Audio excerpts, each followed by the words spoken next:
Hello everyone. Today I am going to explain chapter 3 of class 9 mathematics. Okay. Our topic is coordinate geometry. देखो students, ये जो topic है coordinate geometry, ये एक ऐसा topic है जो आप लोग 8th क्लास में पढ़ चुके हो ग्राफ वाले चैप्टर में, आपको याद हो एनसीईआरटी बुक में चैप्टर 15. ठीक है, तो कुछ नया नहीं है, लेकिन जो इम्पोर्टेंट है इस चैप्टर में वो ये है कि जो कोऑर्डिनेट ज्योमेट्री है, अभी जो आपके आगे के और भी जो चैप्टर आएंगे, चैप्टर 4 है आपका, वो भी इसी टॉपिक से रिलेटेड है. इसके बाद जब आप क्लास 10 में जाते हो, वहाँ पे आप लीनियर वेरिएबल्स पढ़ते हो, लीनियर इक्वेशंस पढ़ते हो, तो वो टॉपिक भी आपका, फिर लीनियर इक्वेशंस भी आपके फिर ग्राफ पे सॉल्व होते हैं. तो ग्राफ की नॉलेज होना बहुत जरूरी है. ग्राफ की नॉलेज से पहले हम इसके जो कंपोनेंट्स हैं, जो पार्ट्स हैं, पहले इसके बारे में समझ लेते हैं कि पार्ट्स क्या क्या है इसमें.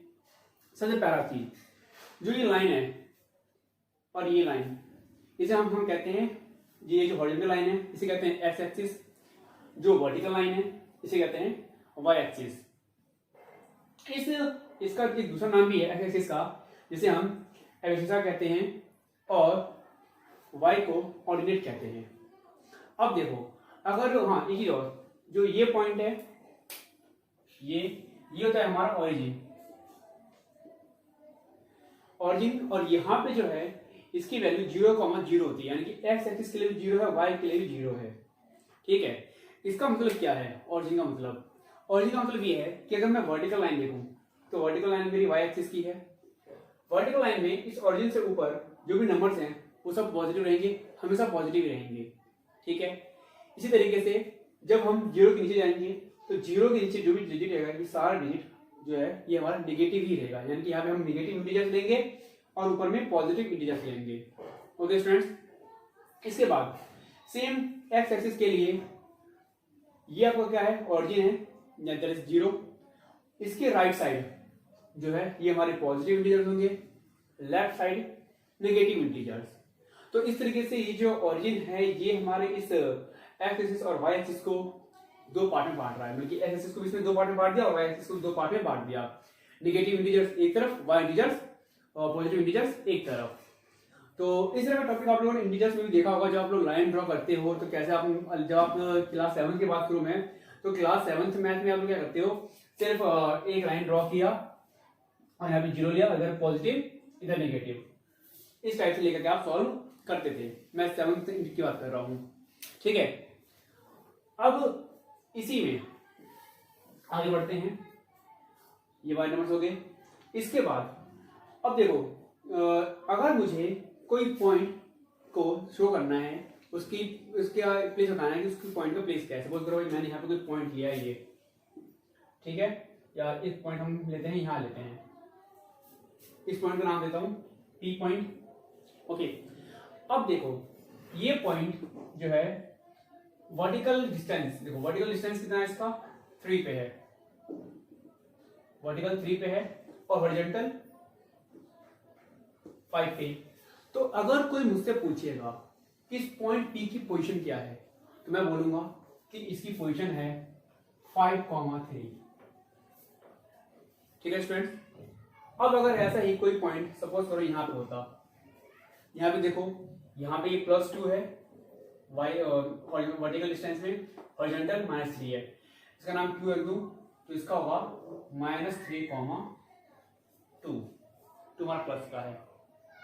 कोई पॉइंट अगर यहाँ पे होता, ओके, इसको यहाँ लेते हैं, तो यहाँ देखो वर्टिकल -3 है, हॉरिजॉन्टल -4 है, इसका नाम हम R देते हैं, इसका जगह -4, -3. इसके बाद अगर कोई पॉइंट यहाँ पे होता, ओके, हॉरिजॉन्टल +4 है, वर्टिकल -3 है, तो 4, -3, इसका नाम हम पॉइंट F देते हैं. अब इन 4 पॉइंट में कॉमन क्या है, समझने वाली बात, कि जब भी हम किसी पॉइंट की पोजीशन बताते हैं ग्राफ पे, हम कोऑर्डिनेट ज्योमेट्री में जब भी हम किसी पॉइंट की पोजीशन बताते हैं, तो एक बात हमें याद रखिए, चाहे पॉइंट यहाँ पे हो, चाहे यहाँ पे हो, चाहे यहाँ पर, चाहे यहाँ पे हो, हमेशा सबसे पहले जो है हम यहाँ पर एक्स एक्सिस को लिखेंगे कि एक्स एक्सिस पे ये कितने डिस्टेंस पे है. यहाँ पे एक्स एक्सिस पे ये 5 डिस्टेंस पे, इसलिए हमने यहाँ पे पहले 5 लिखा है. यहाँ पे -3 पे है इसलिए हमने पहले -3 लिखा है, यहाँ -4 पे है इसलिए हमने पहले -4 लिखा है, और इसके लिए +4 इसलिए हमने यहाँ पे पहले +4 लिखा है. हमेशा याद रखें जब भी हम किसी भी पॉइंट के कोऑर्डिनेट बता रहे हैं तो पॉइंट के कोऑर्डिनेट बताने के टाइम पे जो ये हमारे पास दो प्लेस हैं, इस प्लेस में हमेशा एक्स एक्सिस के कोऑर्डिनेट आएंगे और इस पॉइंट पे हमेशा वाई एक्सिस के आएंगे। ध्यान रहे आप लोगों को। तो इस तरीके से हम क्या करते हैं, हम इन पॉइंट्स को डिनोट करते हैं। इसको आप इस तरह से समझ सकते हो कि -4 पे है और ये -3 पे +2। Sorry, okay. तो आई होप कि आप लोग की समझ आ गया हो कि कैसे हम एक्स और वाई एक्सिस को डिनोट करते हैं पॉइंट्स के थ्रू। ठीक है स्टूडेंट। अब इसी में कोई पूछे कोई पॉइंट पी के लिए कोऑर्डिनेट क्या है, तो हम बोलेंगे 3। पॉइंट इस एस के लिए ये एबसिसा क्या है, तो हम बोलेंगे इसके लिए एबसिसा जो है ये 4 है। और कोई पूछे कि इस क्यू पॉइंट के लिए ऑर्डिनेट क्या है, तो 2, यानी कि वाई एक्सिस क्या है, तो 2, यानी कि वाई एक्सिस पे इसकी डिस्टेंस क्या है। ऑर्डिनेट क्या होगा कि वाई एक्सिस से इसकी डिस्टेंस क्या है, या वाई एक्सिस पे इसकी कोऑर्डिनेट क्या है। एबसिसा क्या हो गया कि एक्स एक्सिस पे इसके कोऑर्डिनेट क्या है। तो इधर है तो पॉजिटिव में आंसर देंगे, इधर है तो नेगेटिव में आंसर देंगे। इन पॉइंट्स के बाद हमने देखो, अभी चीज देखो ध्यान से, अगर हम इस पेपर को ले रहे हैं तो इस पेपर के 4 पार्ट हो रहे हैं। पहला पार्ट, यानी दूसरा पार्ट, थर्ड पार्ट और ये 4th पार्ट। अब इन 4 पार्ट का नाम भी ऐसे रखा गया है, quadrant 1, quadrant 2, quadrant 3 and quadrant 4। Okay. अब एक क्वेश्चन और कि इन क्वाड्रेंट्स में जो ये पॉइंट्स हैं इनके साइन क्या होते हैं। अब देखो, जैसा तुम सभी अगर इसको देखते हो तो इसमें क्या है, ये दोनों पॉजिटिव हैं, तो हम बोलेंगे क्वाड्रेंट 1 के लिए जो साइन है वो पॉजिटिव और पॉजिटिव रहेगा, यानी कि ऐसी पॉजिटिव रहेगा, वाई पॉजिटिव रहेगा। सेकंड क्वाड्रेंट की हम देखें तो यहाँ पे ये हमारा -3x और ये +2 है, तो हम बोलेंगे सेकंड क्वाड्रेंट के लिए x माइनस का रहेगा और y प्लस का रहेगा।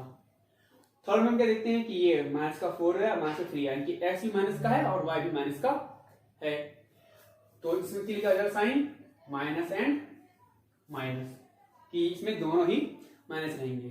ठीक है। फोर्थ में क्या देख रहे हो कि x पॉजिटिव है, y नेगेटिव है, तो क्या हो जाएगा, ये पॉजिटिव और नेगेटिव। ध्यान स्टूडेंट्स, फर्स्ट में पॉजिटिव पॉजिटिव है, थर्ड में नेगेटिव नेगेटिव है। ओके। बट सेकंड और फोर्थ में क्या है, ये x नेगेटिव है और ये पॉजिटिव है, और ये पॉजिटिव है और ये नेगेटिव है। यहाँ पे x पॉजिटिव और y नेगेटिव। तो इस तरीके से आप लोगों को ये डिफरेंस जो होता है, ये डिफरेंस पता होना चाहिए क्वाड्रेंट का, कि क्वाड्रेंट का डिफरेंस क्या होता है और ये किस तरह से वर्क करता है। आगे चल के कुछ क्वेश्चंस भी आपके ऐसे आएंगे जिनमें आपको क्वाड्रेंट दिया रहेगा या क्वाड्रेंट रिलेटेड क्वेश्चन पूछा जाएगा, तो उस टाइम पे ये आपको अच्छे से क्लियर होना चाहिए कि हमारे क्वाड्रेंट होते क्या हैं और क्वाड्रेंट का में साइन कौन सा होता है। ध्यान दें, मैं रिपीट कर रहा हूँ, 4 क्वाड्रेंट है, quadrant 1, quadrant 2, quadrant 3, quadrant 4। Okay. आगे चल के जब आप नेक्स्ट क्लास 10 में जाओगे, जब आप ट्रिग्नोमेट्री वगैरह पढ़ते हो तो वहां भी ये आपके काम में आता है। ठीक है स्टूडेंट। तो इतना फैक्ट आई होप आप सभी को समझ में आ गया हो कि हमारा कोऑर्डिनेट क्या होता है। हाँ, जो ये पॉइंट है, पी पॉइंट की जो हमने ये वैल्यू बता रही है, इसको कोऑर्डिनेट कहते हैं। कोऑर्डिनेट, ये भी कोऑर्डिनेट है, ये आर के कोऑर्डिनेट है, ये एस के कोऑर्डिनेट है। ठीक है। और अभी हम इस वीडियो में जो है हम ये डिस्कस नहीं कर रहे हैं कि हमने लाइन कैसे ड्रॉ करना है या ग्राफ कैसे ड्रॉ करना है, वो हम लोग फिर नेक्स्ट वीडियो में करेंगे, जो आपके जो चैप्टर 4 है उसमें है। ठीक है। और चैप्टर 3 जो है आपका 3.2, उसमें सिर्फ और सिर्फ हम पॉइंट्स के बारे में डिस्कस करेंगे कि किसी पॉइंट को कैसे डिनोट किया जाता है। Okay student. So I hope आपको कि मुझे लगता है कि अब आपको ये सब चीज समझ आ गया हो कि हमारे ये एक्स और वाई एक्सिस क्या होते हैं। एक्स एक्सिस का दूसरा नाम एबसिसा है, वाई का दूसरा नाम ऑर्डिनेट है, क्वाड्रेंट है, क्वाड्रेंट में साइन कैसे होते हैं, और हम इन साइंस को कैसे और पॉइंट्स को कैसे इस पेपर पे डिनोट करते हैं। Okay, thank you for watching.